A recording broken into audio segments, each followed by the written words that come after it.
Porque amamos la palabra de Dios. Aquí en María Evangelizadora Radio, a continuación presentamos Crece en tu fe, con nuestro hermano Américo Tejada. Resucitó como dijo. Aleluya, aleluya.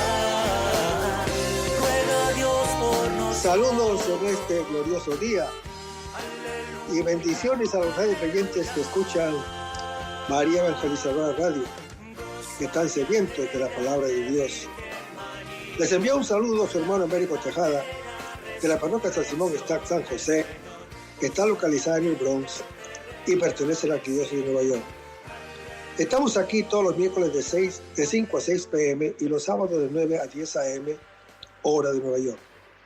Si se quieren poner en contacto con su servidor, pueden llamarme al 718-933-5299 o mandarme un mensaje de texto al 917-860-3678. En este segmento de estudios bíblicos titulado Crece en tu fe, estamos estudiando una obra de un gran católico, el Dr. Scott Hahn, titulada Dios te salve, Reina y Madre. Él, en esta obra, nos explica por qué ama y honra a la Virgen María y por qué nosotros deberíamos amarla y honrarla también. Con un estilo vigoroso y elegante, el autor expone en este libro el lugar que tiene la Virgen María en la vida cristiana. Examina y analiza los fundamentos bíblicos y teológicos de la devoción mariana, con una fe profunda y un gran amor a la Virgen, y da respuestas a las principales objeciones contra la devoción católica a la Virgen María. Su mensaje, con plena fidelidad al Concilio Vaticano II, es claro como el cristal, en el modo de concentrar nuestra atención en María, la Madre de Dios, en su relación con Cristo y su Iglesia. Este espléndido trabajo puede ayudar a muchas personas a descubrir o redescubrir a María, pues aporta persuasivos argumentos y emociones para abrazar a María como madre y como reina. Vamos a comenzar este segmento con una oración y lo hacemos en el nombre del Padre, del Hijo y del Espíritu Santo. Señor, que todo lo que hagamos este día inicie con tu bendición y termine con tu ayuda. Que todo lo que digamos este día sea motivado por tu amor e inspirado por tu gracia. Que nuestras obras de este día reciban tu inspiración y perduren en tu paz. Todas estas cosas, Padre Celestial, te las pedimos en el poderoso nombre de tu Hijo Jesús, que vive y reina en el nombre del Espíritu Santo, quien es Dios, por los siglos de los siglos. Amén. Los créditos de estudios bíblicos son dados al Dr. Scott Hahn y a la Vila de Jerusalén, que estamos usando para estos estudios bíblicos. En el último segmento estábamos comentando sobre Lucas capítulo 22, versículo 39 al 46, donde las Sagradas Escrituras nos hablan de 3 noches altísimas. La primera fue aquella en la cual Dios, desde el caos, creó el mundo, que luego se alejó de él, al volver el mundo a las tinieblas. La segunda fue cuando Dios luchó con Jacob y creó el nuevo pueblo y le dio el nombre de Israel. La tercera es esta, cuando Jesús, el verdadero Israel, lucha con Dios y hace resonar en la oscuridad el verdadero nombre de Dios, Abba, Padre. Hermanos, esta es la noche última y definitiva de la historia. Ya las distancias extremas del universo son iluminadas por el nombre. En la transfiguración del monte Tabor, el Padre llamó a Jesús Hijo. En la desfiguración del huerto de Getsemaní, el Hijo lo llama Padre. Allí la humanidad dejó de transparentar la belleza de la divinidad. Aquí la divinidad reviste el horror de nuestra deshumanidad. Jesús afronta la muerte en todo su dramatismo, tal como cada uno de nosotros la experimenta después del pecado.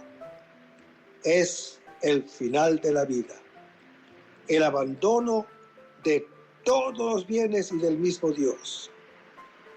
Eso es particularmente trágico para él, porque es el Hijo cuando carga sobre sí el pecado de todos nosotros, que es el abandono del Padre. Él vive en anonadamiento, es un mal inconcebible, infinito. Realmente Dios se pierde por nosotros, pero precisamente de ese modo se revela como el amor. Hermanos, en la agonía del huerto de Getsemaní, vemos que nuestro mal toca el corazón del mismo Dios y nos muestra su esencia. ¿Cuál debe ser el amor del Padre hacia nosotros? Si por nosotros entregó a su Hijo, los otros evangelios sinópticos evidencian la tristeza y la angustia mortal de Jesús ante la perspectiva de la cruz. Es la hora del encuentro definitivo con el mal, el abandono de Dios. Leamos. Retiras tu rostro y ya estoy conturbado, como lo dice el Salmo 30. En el Evangelio de Lucas, el pasaje tiene un acento diferente, incluso en la invitación a los discípulos a orar, para no caer en la tentación. Habla 3 veces de la oración de Jesús. Luego aparece 5 veces el motivo dominante, la oración, de la cual Jesús da ejemplo. Es la fuerza para vivir la muerte, incluso violenta, como señal de obediencia al Padre en la vida. Así, precisamente, en la que es el estupendio del pecado, como lo dice Romanos capítulo 6.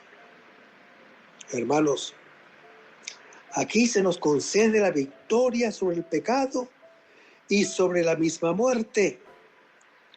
El centro en los 3 evangelios sinópticos es la lucha por pasar de la mía a tu voluntad. Es la verdadera curación del mal originario del hombre. El regreso de Adán a su relación filial con el Padre. Jesús se hizo pecado por nosotros, como lo dice el apóstol Pablo en su epístola a la 2 Corintios, capítulo 5. Vive en primera persona el miedo del pecador. Entregarse a Dios. La agonía de Jesús en el huerto de Getsemaní, ante la cual los discípulos se obstinan en cerrar los ojos, quedó impresa en la memoria de ellos como el grande misterio de la revelación del Hijo. En efecto, hermano que me escuchas, el Hijo es aquel que cumple la voluntad del Padre. Por eso, habiendo ofrecido en los días de su vida mortal ruegos y súplicas con poderoso clamor y lágrimas al que podía salvarlo de la muerte, fue escuchado por su actitud reverente, pero no fue escuchado en el sentido de que fuera librado de la muerte. En cambio, fue escuchado con la resurrección. Solo después de haber aceptado por obediencia filial la muerte. En efecto, leamos la Escritura, aún siendo hijo, con lo que padeció, experimentó la obediencia y llegando a la perfección, se convirtió en causa de salvación eterna para todos los que le obedecen, como está escrito en Hebreos capítulo 5. Hermanos, el miedo de que lo mataran no le hace cambiar el itinerario. Su vida no está dominada por el miedo a la muerte, sino por la confianza en el Padre, incluso en la hora extrema. Hermanos, el Monte de los Olivos, junto con el Templo de Jerusalén, constituyen el escenario de los últimos días de Jesús. Aquí, donde el rey David subió llorando la rebelión de su hijo en 2 Samuel, capítulo 15. El Hijo de Dios sudará sangre por la desobediencia de todos nosotros. Desde aquí, donde el profeta Ezequiel vio que la gracia de Dios huía de Jerusalén en Ezequiel capítulo 11. Aquí se esperaba la venida del mismo Señor para la lucha definitiva contra el mal, como está descrito en Zacarías capítulo 14. Hermanos, en esta noche, sobre este monte, la gloria de Dios entrará en la noche del hombre, en el huerto de Getsemaní. La humanidad de Jesús, exprimido, dejará que aparezca su esencia. Es el Hijo de Dios, que se abandona al Padre. La tentación es la definitiva, perder la fe. Jesús está preocupado por sus discípulos, que están implicados en su misma prueba. Les indica la oración como única fuerza para no sucumbir. Y la Escritura dice que se apartó de ellos. Hermanos, en los Hechos de los Apóstoles, capítulo 21, también el apóstol Pablo se separó de los presbíteros de Mileto para encaminarse hacia su destino, que era la pasión. Se suele orar de pie, pero ante la muerte el hombre se arrodilla en presencia del misterio de Dios. Y Jesús decía en el huerto de Getsemaní: Padre, si quieres, aparta de mí esta copa. Hermanos, Jesús experimentó el terror y la angustia de la muerte. Una muerte violenta, una muerte injusta, una muerte insensata, en la cual el inocente es colocado entre los malhechores. Pero al final Jesús dice: pero no se haga mi voluntad, sino la tuya. Hermanos, Jesús carga sobre sí la maldición de todos los pecados. Aquel que no conoció el pecado y sufre todas sus consecuencias, vive en sí mismo este sufrimiento más atroz que la misma muerte. El evangelista Lucas no nos enseña esta petición en la oración del Padre Nuestro. Nos lo enseña, sí, nos enseña. No la ha colocado sobre nuestros labios, porque Jesús es el único que vive por todos nosotros en su carne.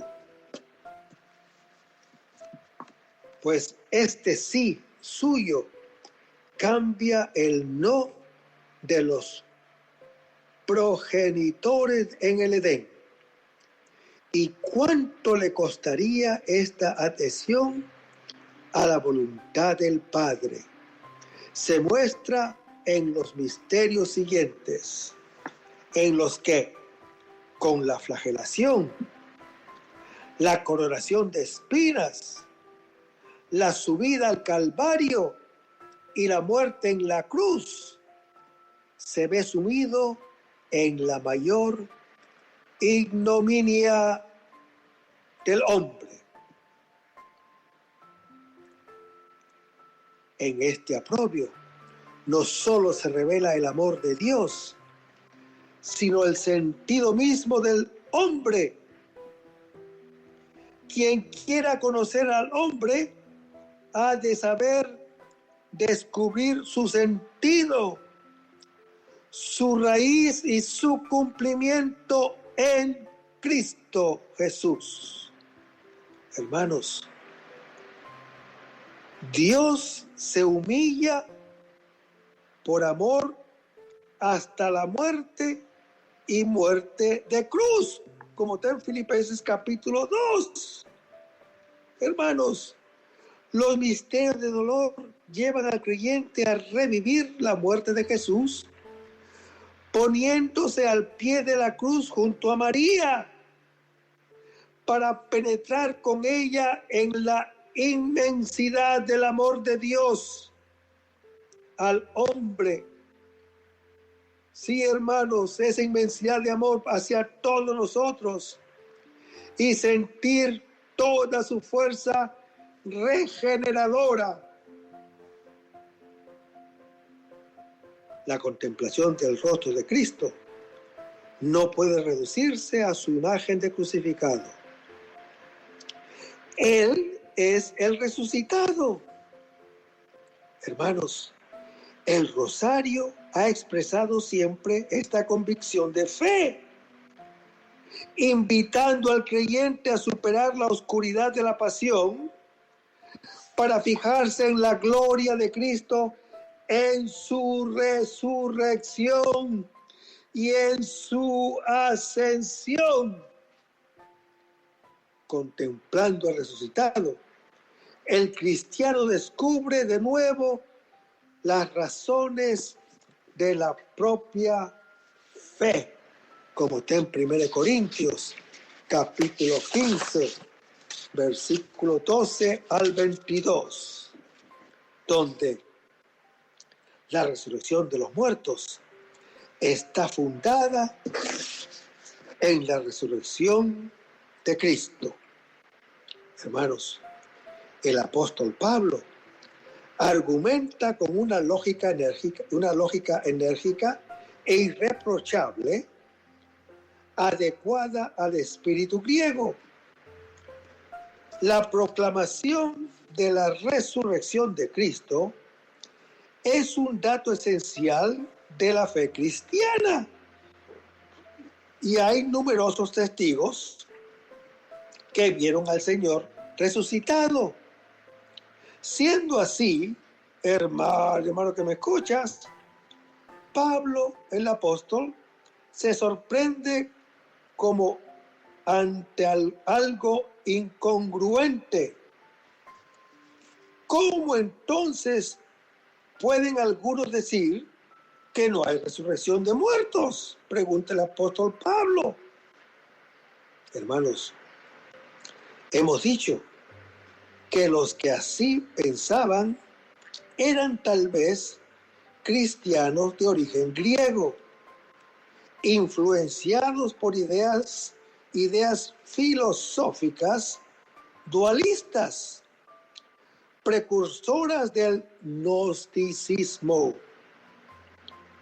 Este término designa una variedad de motivos religiosos en los primeros siglos del cristianismo que insistían en la salvación por medio de una gnosis o sabiduría secreta. Estos movimientos quedan atestiguados en forma clara, sobre todo por medio de los escritos de los padres de la Iglesia en el siglo II. Los padres consideraban los diversos movimientos gnósticos como perversiones heréticas del cristianismo, como lo hay ahora mismo. En esta época hay miles y miles y miles de perversiones heréticas. Ahí tenemos las sectas. No hay un consenso, ni lo había ni ahora, ni lo había en ese tiempo. Sin embargo, acerca de cómo se originó el gnosticismo,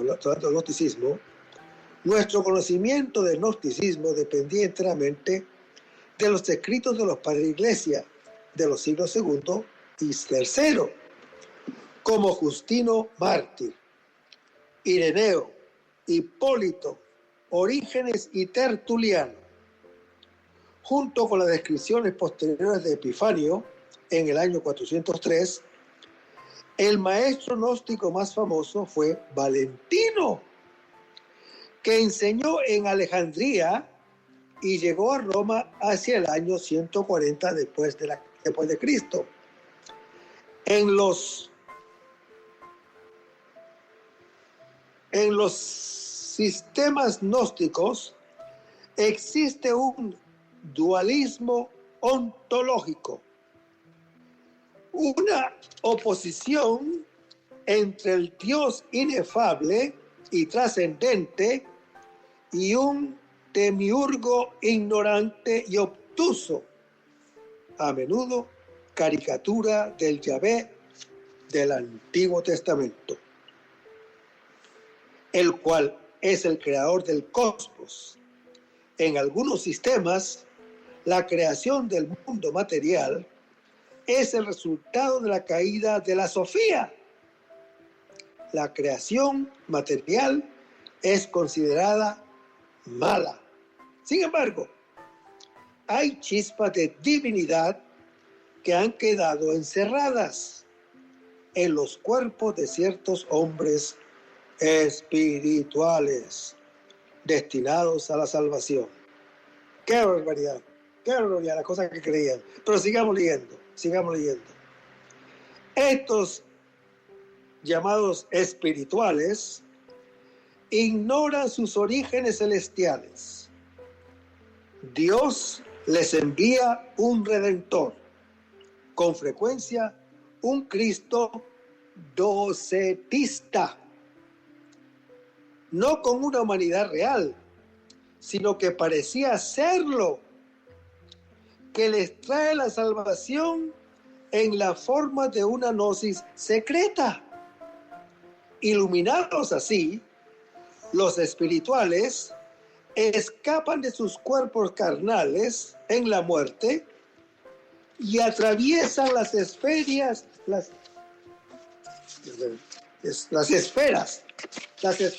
planetarias de demonios hostiles hasta reunirse con la deidad, puesto que la salvación no depende de la conducta, decían ellos, sino del conocimiento de una naturaleza espiritual innata. Algunos gnósticos manifestaban un comportamiento extremadamente libertino. Afirmaban, escuchen esto es, no me van a creer lo que voy a decirles. Afirmaban ser perlas que no podían quedar contaminadas. Fíjense, qué cosa interesante. Así como lo dicen muchos sectarios, muchos de la secta protestante dicen, yo estoy salvo, nada me puede tocar, ya estoy salvo. Igualito con los gnosticistas del primero y segundo siglo. No han cambiado. Las herejías siguen ahí presentes. Ahora, estos que afirmaban ser perlas que no podían ser contaminadas por ningún lodo exterior, decían ellos. Por otro lado, muchos gnósticos asumían una actitud radicalmente ascética en relación con el matrimonio, considerando que la creación de la mujer era el origen del mal. Esto hasta causa risa. Era el origen del mal. Y que la procreación de hijos no era sino la multiplicación de almas atadas a los poderes de las tinieblas. Por otra parte, hermano que me escuchas, recuérdese que para el filósofo Platón, el cuerpo es la cárcel del alma y la muerte, para Platón, es una liberación. Los epicureos griegos, que habla la carta de los Hechos de los Apóstoles, pensaban que la existencia terminaba con la muerte o que la supervivencia era de tal manera tenebrosa que no valía la pena, en todo caso, el cuerpo perece, decían los epicureos. Tal vez los corintios no negaban que Cristo hubiera resucitado, pero lo tenían como un caso único y excepcional. El apóstol Pablo no puede admitir eso. Entre Cristo y la humanidad hay una solidaridad máxima, de tal manera que la resurrección de Cristo pide la resurrección de todos nosotros, y la negación de la resurrección de los muertos lleva necesariamente a negar la resurrección de Cristo. Eso es lo que decía Pablo. Si Cristo no resucitó, vana es nuestra fe. Estamos diciendo que ese Dios que no pudo resucitar a Jesús es un mentiroso. Y si no pudo resucitar a Jesús, tampoco va a poder resucitarnos a nosotros. Todo era una mentira. El apóstol Pablo va a emplear en su argumentación el estilo de las condicionales reales para hacer resaltar lo absurdo de la suposición. Si Cristo no ha resucitado, se siguen 5 consecuencias inaceptables. Primero, la proclamación, el querigma o mensaje ha sido vano, todo ha sido vana, vacía y sin sentido y realidad, y por consiguiente también es vacía la fe, o sea, nuestra fe, que ha nacido de esa predicación. Lo que equivale a decir que la fe tiene como piedra angular la resurrección de Cristo. Hermanos, Cristo resucitado es el centro del Evangelio. Segundo, los apóstoles son reprensibles, pues han dado un falso testimonio de Dios, ya que han proclamado en nombre de Dios que Dios ha hecho algo que en realidad nunca ha hecho.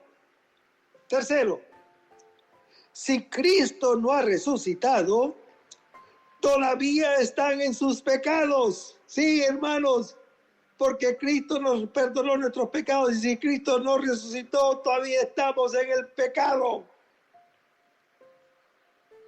Lo que destruye el pecado en el cristiano es la infusión de vida nueva que él, o sea, el cristiano, recibe como participación de la vida de Cristo resucitado, como está en Romanos capítulo 6. Sí, hermanos, pues Cristo no ha resucitado. Si Cristo no ha resucitado, tampoco el pecado ha desaparecido. Y por consiguiente, tampoco la pena de vida por el pecado. Cuarto, los que murieron creyendo en Cristo y en comunión con Él han ido a la perdición, pues han muerto en sus pecados. Y esto, hermano que me escuchas, ¿puede ser creíble? Quinto, si nosotros los cristianos ponemos nuestra esperanza en Cristo en esta vida, pero no vamos a recibir nada más en una resurrección como la de Él, en tal caso, somos los más dignos de lástima y compasión de todo el mundo. Renunciar a los goces del tiempo presente es un engaño si todo termina con la muerte.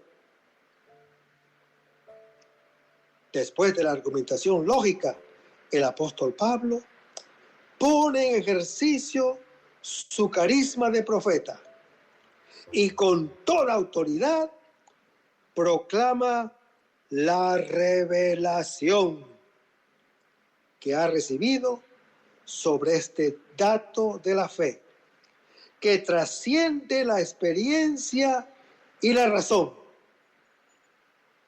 Hermanos, el tema hace que el apóstol Pablo acuda al lenguaje y estilo apocalíptico.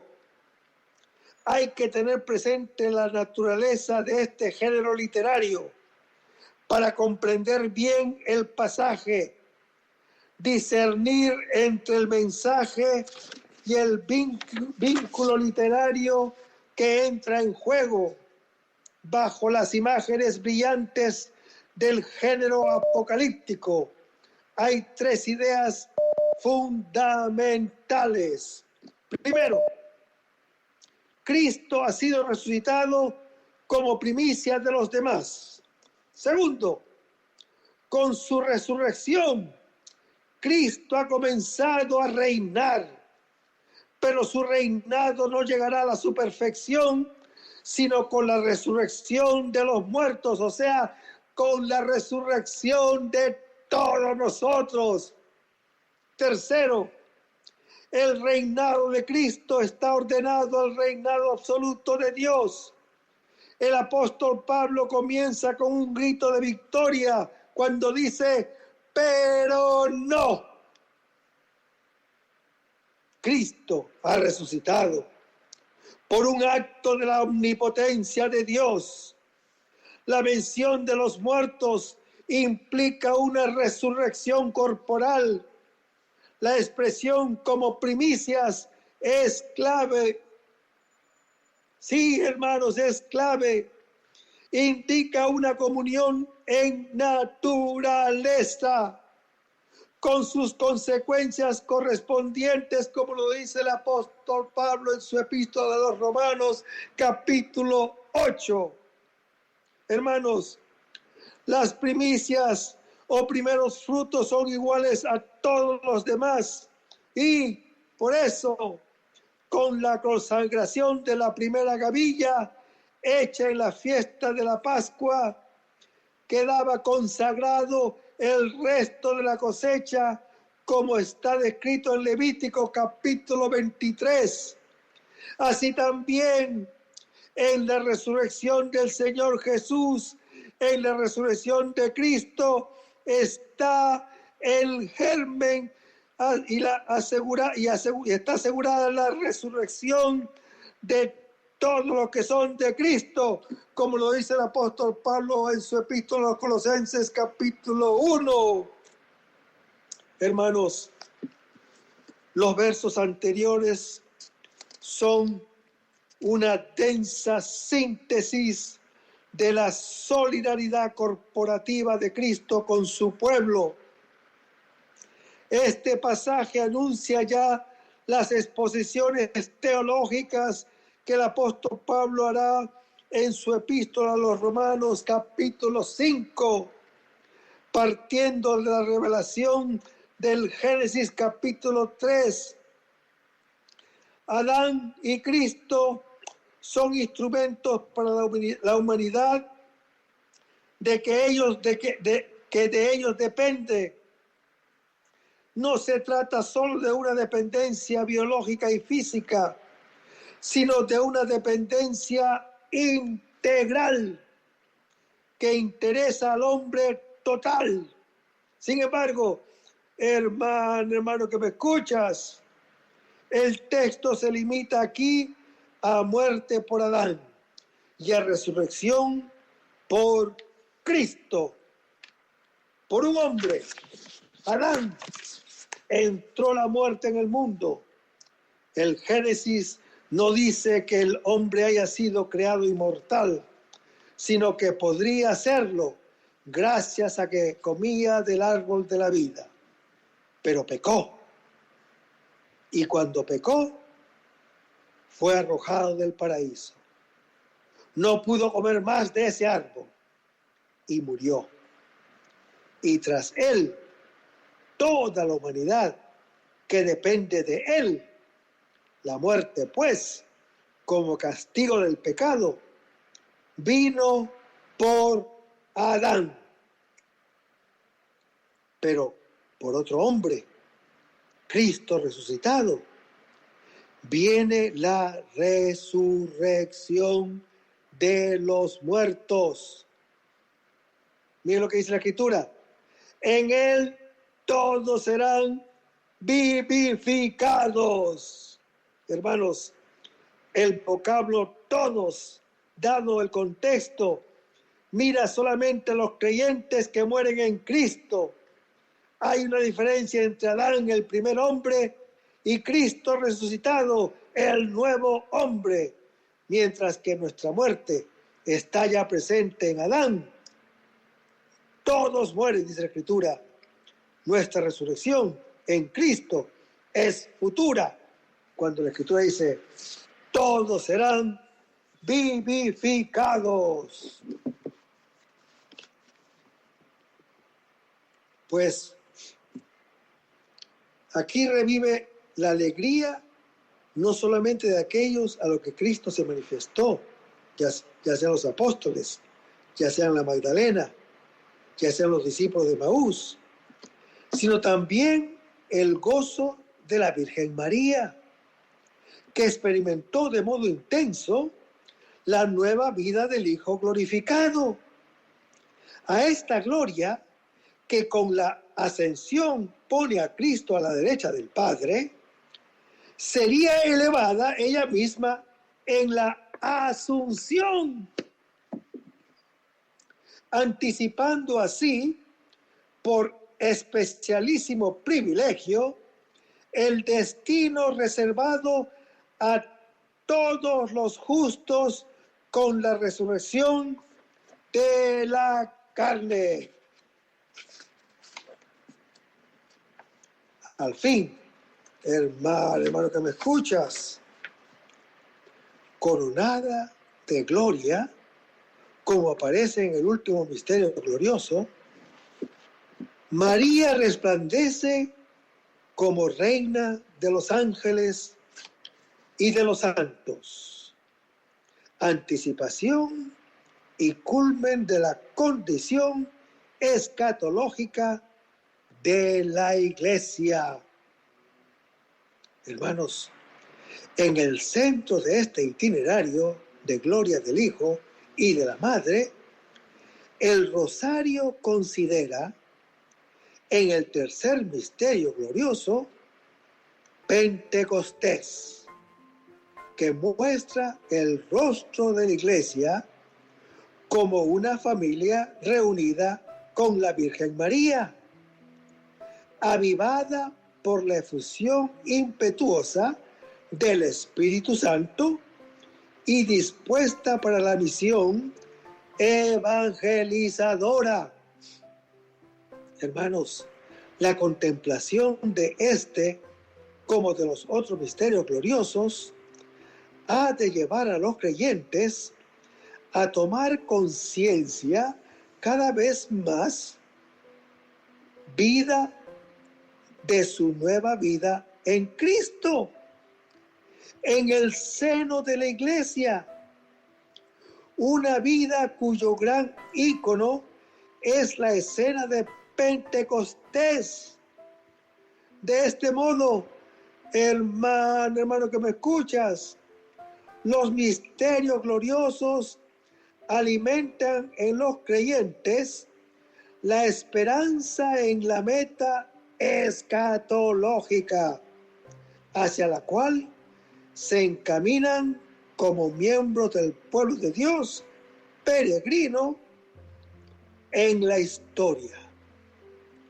Esto les impulsará necesariamente a dar un testimonio valiente de aquel gozoso anuncio que da sentido a toda su vida. Hermanos, los ciclos de meditaciones propuestos en el Santo Rosario no son ciertamente exhaustivos, pero llaman la atención sobre lo esencial, preparando el ánimo para gustar un conocimiento de Cristo, que se alimenta continuamente del manantial puro del texto evangélico. Cada rasgo de la vida de Cristo, tal como lo narran los evangelistas, refleja aquel misterio que supera todo conocimiento, como está en Efesios capítulo 3. Hermanos, es el misterio del Verbo hecho carne, en el cual reside toda la plenitud de la divinidad corporalmente, como lo dice el apóstol Pablo en su epístola a los Colosenses capítulo 2. Por eso, el catecismo de la Iglesia Católica insiste tanto en los misterios de Cristo, recordando que todo en la vida de Jesús es signo de su misterio.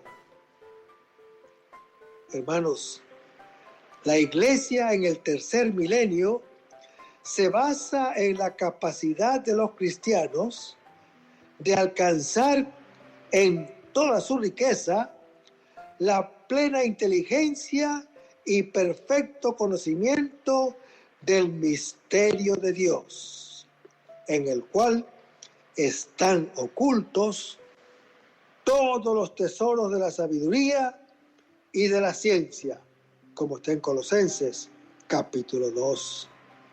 Hermanos, la carta a los Efesios desea ardientemente a todos los bautizados que Cristo habite por la fe en vuestros corazones, para que, arraigados y cimentados en el amor, podáis conocer el amor de Cristo, que excede a todo conocimiento, para que os vayáis llenando hasta la total plenitud de Dios. Hermanos, el rosario promueve este ideal, ofreciendo el secreto para abrirse más fácilmente a un conocimiento profundo y comprometido de Cristo. Podríamos llamarlo el camino de María. Hermanos, es el camino del ejemplo de la Virgen de Nazaret, mujer de fe, de silencio y de escucha. Es al mismo tiempo el camino de una devoción mariana consciente de la inseparable relación que une a Cristo con su Santa Madre. Hermanos, los misterios de Cristo son también, en cierto sentido, los misterios de su Madre, incluso cuando ella no está implicada directamente por el hecho mismo de que ella vive de Él y por Él, haciendo nuestras en Él, Ave María, las palabras del ángel Gabriel y de Santa Isabel. Nos sentimos impulsados a buscar siempre de nuevo en María, entre sus brazos y en su corazón, el fruto bendito de su vientre, como está en Lucas capítulo 1. En el testimonio ya citado de 1978 sobre el rosario, como mi oración predilecta, nos dice el doctor Scott Hahn, expresé un concepto sobre el que deseo volver. Dije entonces que el simple rezo del rosario marca el ritmo de la vida humana. A la luz de las reflexiones hechas hasta ahora sobre los misterios de Cristo, no es difícil profundizar en esta consideración antropológica del rosario. Una consideración más radical de lo que puede parecer a primera vista. Quien contempla a Cristo recorriendo las etapas de su vida, descubre también en él la verdad sobre el hombre. Esta es la gran afirmación del Concilio Vaticano II, que tantas veces he hecho objeto de mi magistrado a partir de la carta encíclica Redemptor Hominis. Hermanos, realmente el misterio del hombre solo se esclarece en el misterio del Verbo encarnado.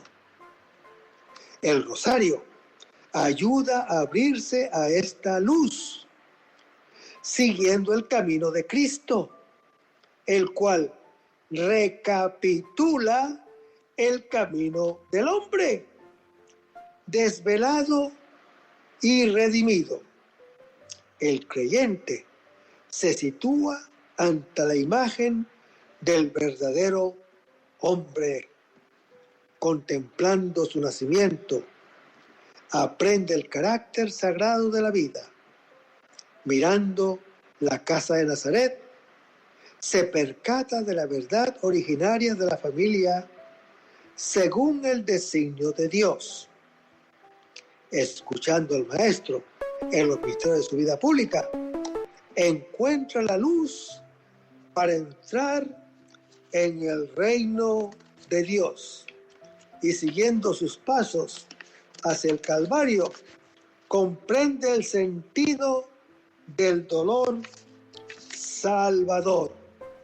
Por fin, hermano que me escuchas, contemplando a Cristo y a su Madre en la gloria, ve la meta a la que cada uno de nosotros está llamado. Si se deja sanar y transfigurar por el Espíritu Santo.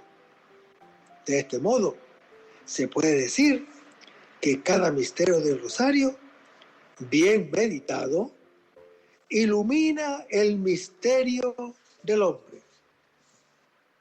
Al mismo tiempo, hermano que me escuchas, resulta natural llevar a este encuentro con la santa humanidad del Redentor tantos problemas.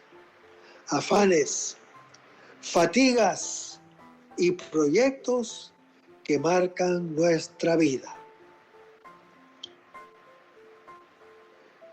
Leamos las Escrituras. Descarga en el Señor tu peso y Él te sustentará, como lo dice el Salmo 55. Hermanos, meditar con el rosario significa poner nuestros afanes en los corazones misericordiosos de Cristo y de su Madre. Después de 25 años, recordando los sinsabores que no han faltado, tampoco en el ejercicio del ministerio petrino, deseo repetir casi como una cordial invitación dirigida a todos para que hagan de ello una experiencia personal. Sí, verdaderamente el rosario marca el ritmo de la vida humana, para armonizarla con el ritmo de la vida divina, en gozosa comunión con la Santísima Trinidad, destino y anhelo de nuestra existencia. Hermanos, el rosario propone la meditación de los misterios de Cristo como un método característico, adecuado para favorecer su asimilación. Se trata del método basado en la repetición. Esto vale ante todo para el Ave María, que se repite 10 veces en cada misterio. Si consideramos superficialmente esta repetición, se podría pensar que el rosario es una práctica árida y aburrida. En cambio, hermano que me escuchas, se puede hacer otra consideración sobre el rosario si se toma como expresión del amor que no se cansa de dirigirse a la persona amada con manifestaciones que, incluso parecidas en su expresión, son siempre nuevas respecto al sentimiento que las inspira. Hermanos, en Cristo, Dios ha asumido verdaderamente un corazón de carne. Cristo no solamente tiene un corazón divino, rico en misericordia y perdón, sino también un corazón humano, capaz de todas las expresiones de afecto. A este respecto, si necesitamos un testimonio evangélico, no sería difícil encontrarlo en el conmovedor diálogo de Cristo con Pedro después de la resurrección, cuando Jesús le dice a Pedro: Simón, hijo de Juan, ¿me quieres? 3 veces se le hace la pregunta. 3 veces Pedro responde: Señor, tú sabes que te quiero. Y lo dice en Juan capítulo 21, versículo 15 al 19. Pero eso, hermano que me escuchas, lo vamos a leer el próximo segmento. Vamos a terminar este segmento con una oración y lo hacemos en el nombre del Padre, del Hijo y del Espíritu Santo. Señor Jesús, ayúdanos a conservar el fervor espiritual, la dulce y confortadora alegría de evangelizar, incluso cuando hay que sembrar entre lágrimas, como lo hizo Juan el Bautista, como lo hicieron los apóstoles Pedro y Pablo, como lo hicieron los otros apóstoles, y también esa gran multitud de evangelizadores que se han sucedido a lo largo de la historia de la Iglesia Católica, con un ímpetu interior que nada ni nadie sea capaz de extinguir. Señor Jesús, que sea esta la mayor alegría de nuestras vidas entregadas al Evangelio, y ojalá que el mundo actual pueda así recibir la buena nueva de tu Evangelio, porque tenemos la tarea de anunciar el reino de Dios y de implantar tu iglesia en este mundo que todavía no te conoce. Todas estas cosas, Padre Celestial, te las pedimos en el dulce nombre de tu Hijo Jesús, que vivirá en unión del Espíritu Santo, quien es Dios, por los siglos de los siglos. Amén. Hasta el próximo segmento. Que el Señor los bendiga.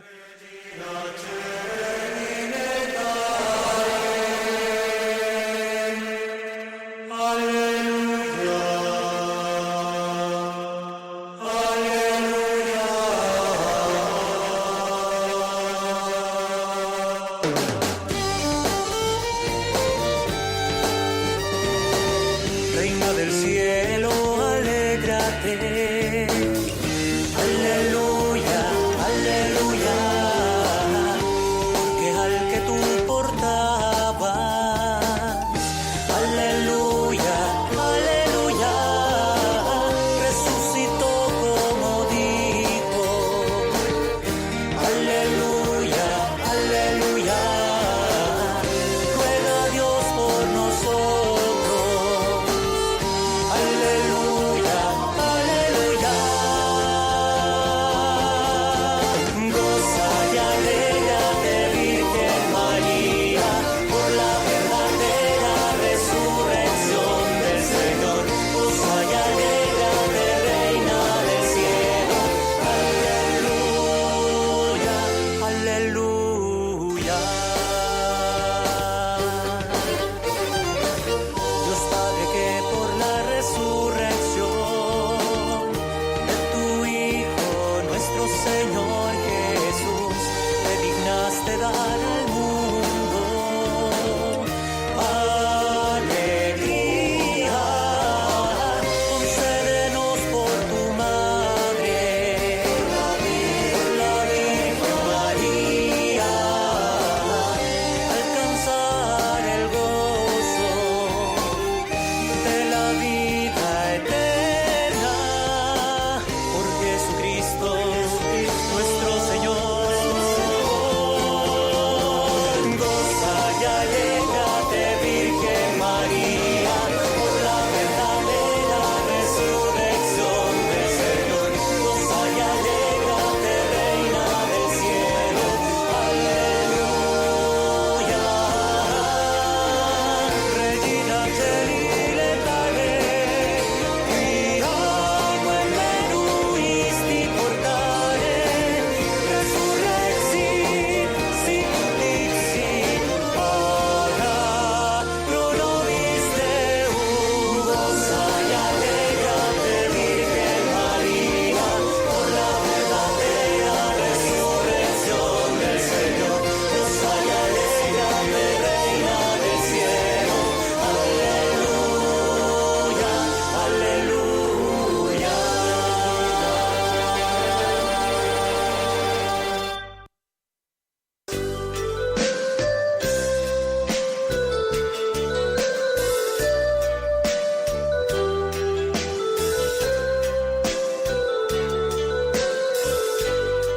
Esta es María Evangelizadora Radio, el camino a tu santidad, porque es un pedacito de cielo en tu hogar.